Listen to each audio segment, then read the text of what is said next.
Welcome to the Deep Dive. Today we're embarking on a journey into a book that, well, it's touched millions.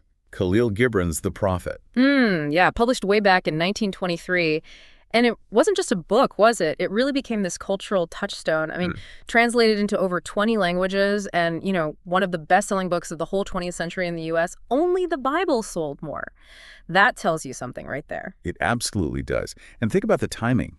It really spoke to people during the Great Depression, offering that consolation and optimism. And then again later, right, the post-WWII baby boomers sort of looking for meaning, connection, trying to overcome that social isolation. Exactly. Yeah. So what is it about The Prophet? What's the core idea that gives it such staying power? Well, the setup is pretty straightforward. It centers on this figure, Mustafa. He's a prophet. He's lived for 12 years in this city, Orphalese, and he's about to head back home to his native island. And just as he's leaving, the people gather around and ask him for his wisdom, on all sorts of big life topics: love, marriage, work. So the book is essentially his answers to these questions. That's it. It unfolds through these responses. And the structure is, well, it's not like a modern novel, is it? You don't really get a detailed plot or deep character arcs in the usual sense. No, not at all. It feels much closer to those classical mystical texts. The focus isn't on story, it's on delivering these profound insights, often in quite poetic language. Right.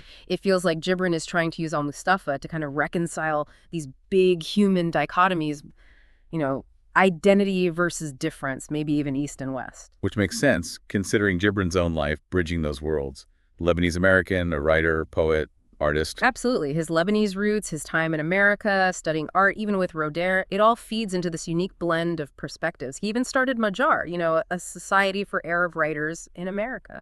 Fascinating background. So for you listening right now, our aim today is really to dig into the heart of the prophet, to pull out some of those key insights, those valuable life lessons from Mustafa's teachings. Yeah, there's a lot there. Where should we start? Well, where did the people of Orphalese start? Good point. They started with love.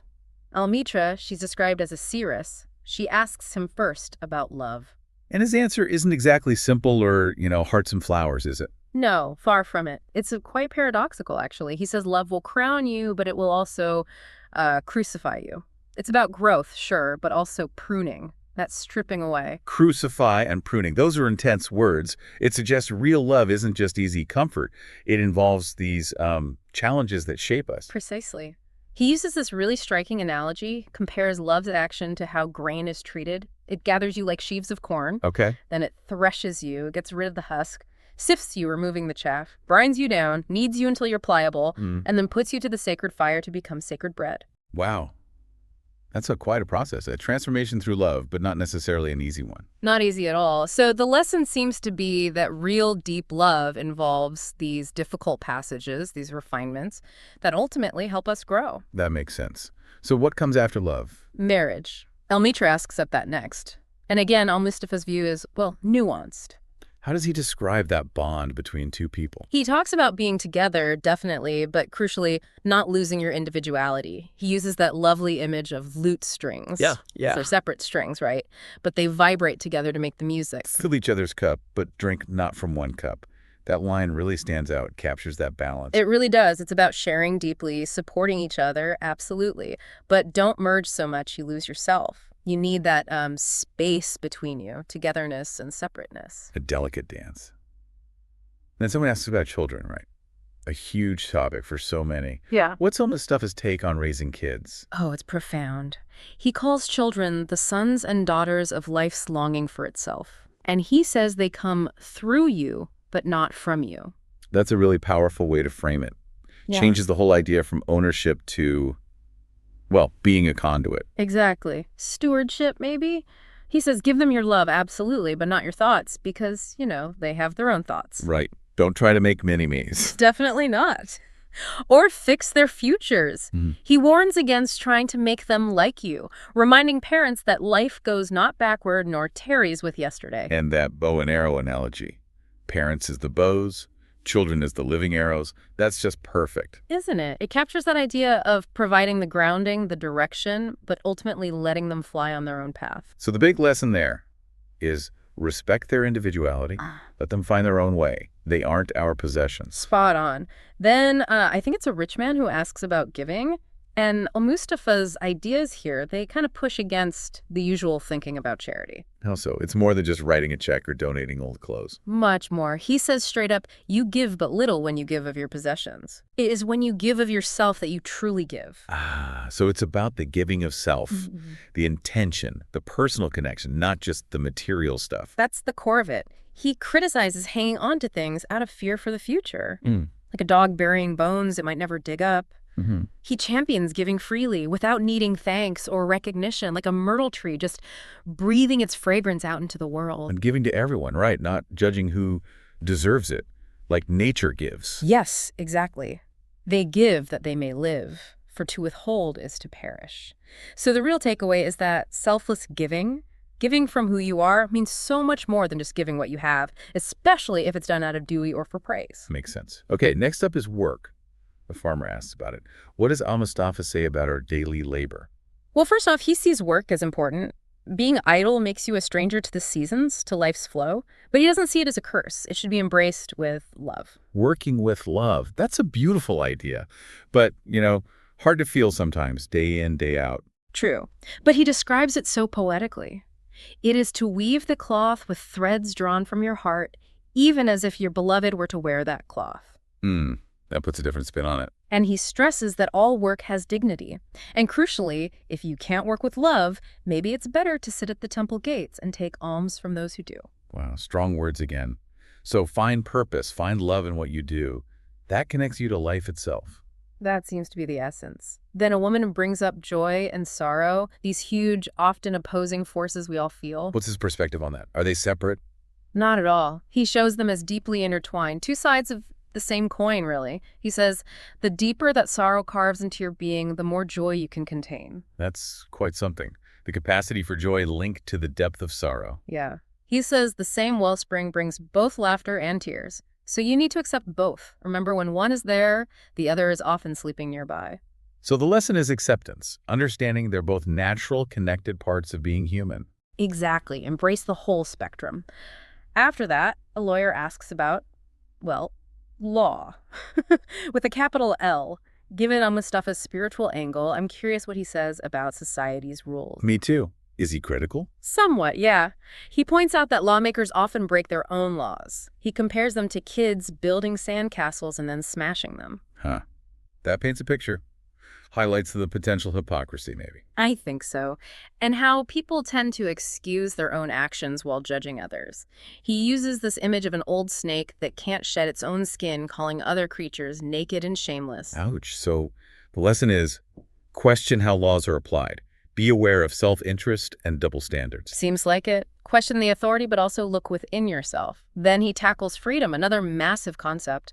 What's his take? Is it just about not being locked up? He suggests it's more complex. Even people who seem free might still be chained by something internal. They might wear their freedom like a yoke, like a burden. Interesting. So true freedom. He implies true freedom comes when even the desire for freedom isn't a constraint anymore, when you're free from the yearning itself. That's deep. So it's an inner state, not just external circumstance. Exactly. It prompts you to think about what freedom really means, beyond just physical liberty. What are your inner chains? Then naturally, someone asks about pain. Pain. Unavoidable. His views on this are pretty well known, aren't they? They are. He has this striking image. Your pain is the breaking of the shell that encloses your understanding. Like a seed breaking out of its pit to grow. Precisely. He also suggests a lot of our pain is self-chosen. A bitter potion given by the sick physician within our own unhealed parts. So pain isn't just prateless suffering. It can actually be a catalyst for growth, for self-awareness. That's the idea. Trust that inner physician. Accept the pain, not as punishment, but as a path towards healing, towards deeper understanding. Okay. Then a teacher asks about teaching itself. What does Mustafa say makes a good teacher? He says a real teacher doesn't just pour knowledge in. They awaken what's already dormant inside the learner. Drawing it out, not putting it in. Exactly. Empowering people to find their own wisdom, leading them to the threshold of your own mind, as he puts it. So it's about fostering self-discovery, not just getting students to parrot information. Right. Develop your own understanding, your own perspective. Don't just blindly follow. And then finally, I think it's a hermit who asks about pleasure. Pleasure. How does he approach that? Is it good, bad, somewhere in between? Definitely in between. It sounds like he advises balance, moderation. Makes sense. He calls pleasure a freedom song. Sing it fully, he says, but don't get lost in the singing. Don't lose yourself. And don't suppress it either. Right. He warns that if you try to push pleasure away, it can just come back stronger later, maybe in unhealthy ways. So find that equilibrium, enjoy it, experience it, but don't let it run your life. So looking back across all these different topics, love, work, pain, freedom, are there common threads? Yeah. Overarching themes? Oh, definitely. Several stand out. One is this idea of the unity of being, that everything is connected, life is one vast whole, and realizing our connection to that whole is key to self-understanding. And transcendence, moving beyond our small selves. Yes, overcoming the limits of the ego, usually through love, through deeper understanding. Another big one is intrinsic knowledge. Meaning, Mustafa isn't really bringing totally new information. He's helping people remember or uncover truths they kind of already know deep down. Awakening that inner wisdom again. Exactly. And there's a real emphasis on harmony with nature, living in tune with the natural world, its rhythms, its forces. That leads to a better life. And you can definitely read it through the lens of Gibran's own immigrant experience, can't you? Absolutely. You can see Mustafa as this figure leaving home, arriving somewhere new, and sharing his wisdom. The immigrant offering guidance to the host community in a way. It adds another layer. So as we wrap up this deep dive, what are the main takeaways for someone listening?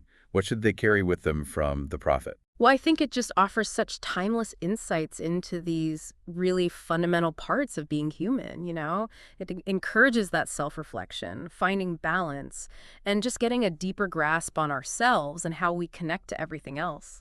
Yeah, we've touched on his thoughts on love, marriage, kids, work, joy, sorrow. Yeah.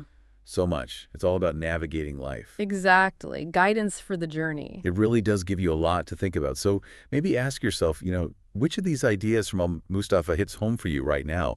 Is there something you could apply, maybe shift your perspective a bit? What shells, like you talked about with pain, might need to crack open for you to gain a deeper understanding? Oh, good question to ponder. Definitely. And look, we've only scratched the surface here today. The Prophet is a book you can return to again and again. We really encourage you to pick it up, read it whole, and find the wisdom that speaks directly to you.